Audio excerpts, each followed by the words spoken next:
Okay, ഇനി നമുക്ക് ഈ ഒരു ചോദ്യം നോക്കാം.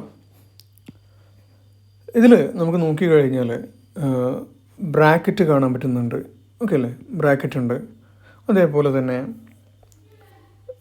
ഓർഡർ നമുക്ക് കാണാൻ പറ്റുന്നുണ്ട്, ഡിവിഷൻ ഉണ്ട്, മൾട്ടിപ്ലിക്കേഷൻ ഉണ്ട്, അഡീഷൻ ഉണ്ട്, സബ്സ്ട്രാക്ഷൻ ഉണ്ട്. അപ്പോൾ നമ്മളുടെ ബോർഡ് മാസിലുള്ള എല്ലാവരും ഇവിടെ എന്ത് ചെയ്തിട്ടുണ്ട്, ഉൾക്കൊണ്ടിട്ടുണ്ട്. അപ്പോൾ ഇനി നമ്മൾ ചെയ്യേണ്ടത്, ഈ ഒരു ചോദ്യം കിട്ടിക്കഴിഞ്ഞാൽ അത് നമ്മുടെ ബോർഡ് മാസ് റൂൾ പ്രകാരം നമ്മൾ ആദ്യം ബ്രാക്കറ്റിൻ്റെ ഉള്ളിലുള്ളതിനാണ് നമ്മൾ ചെയ്യേണ്ടത്. ഓക്കെ, ബ്രാക്കറ്റിൻ്റെ ഉള്ളിലുള്ളതിനെ നമ്മൾ ചെയ്യാൻ പോവാണ്. 3² + 1. ഈ ബ്രാക്കറ്റിൻ്റെ ഉള്ളിൽ തന്നെ പിന്നെ ഒരു ഓർഡറും വരുന്നുണ്ട്, അതുപോലെ തന്നെ ഒരു അഡീഷനും വരുന്നുണ്ട്. അപ്പോൾ നമ്മൾ ഈ ബ്രാക്കറ്റിൻ്റെ ഉള്ളിലുള്ള ഓർഡർ 3² എന്ന് പറഞ്ഞു കഴിഞ്ഞാൽ 9 ആണ്, +1. ഓക്കെ, അതായത് 10 ആണ് ഇതിന് ആൻസർ. അപ്പോൾ ഇത്രയും ഭാഗത്തിന് നമുക്ക് എന്ത് കിട്ടി, 10 എന്നുള്ള ആൻസറിലേക്ക് നമ്മളെത്തി. ഓക്കെ, ഇനിയുള്ളത് ബാക്കി ക്വസ്റ്റ്യൻസാണ്. ഇനി ഇതിൽ അടുത്തതിൻ്റെ പ്രയോറിറ്റി നമ്മൾ ആർക്കാണ് കൊടുക്കേണ്ടത് നോക്കാം. ഇനിയുള്ളത് ഇവിടെ മൾട്ടിപ്ലിക്കേഷനും ഡിവിഷനും പ്ലസ്സും മൈനസ് എല്ലാം ഉണ്ട്. ഇതിൽ നമ്മൾ കൂടുതൽ പ്രയോറിറ്റി ഡിവിഷൻ എന്നാണ്. ഇപ്പോൾ നമ്മൾ 6/6 എത്രയാണ് ഉണ്ടാവുക, 1 ആയിരിക്കും ഉണ്ടാവുക. ഓക്കെ, ഇനി ബാക്കിയുള്ളവർക്ക് നമുക്ക് അതുപോലെ ഒന്ന് എഴുതി നോക്കാം.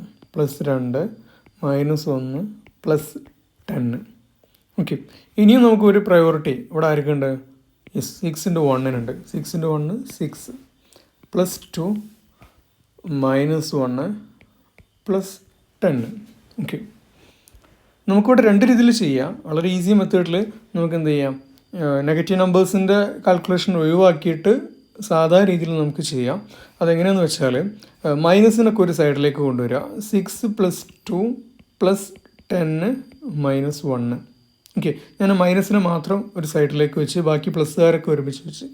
ഇനി എന്താണ്, 6 + 2 +10, 6 + 2 8, 8ലേക്ക് 10 കൂട്ടി കഴിഞ്ഞാൽ 18, 18 -1 17.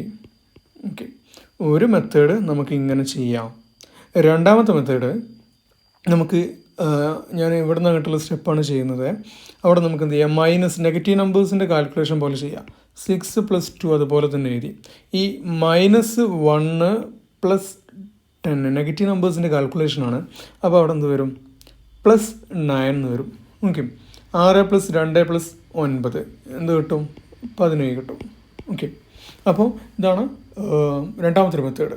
കാരണം അവിടെ ചെയ്തതെന്ന് വെച്ചാൽ -1 +10 -1 +10 സംഖ്യകൾ തമ്മിൽ, ഇവിടുത്തെ ചിഹ്നങ്ങൾ തമ്മിൽ വ്യത്യസ്തമാണ്. ഓക്കെ, ഇവിടെ മൈനസും അതുപോലെ ഇവിടെ പ്ലസ്സുമാണ്.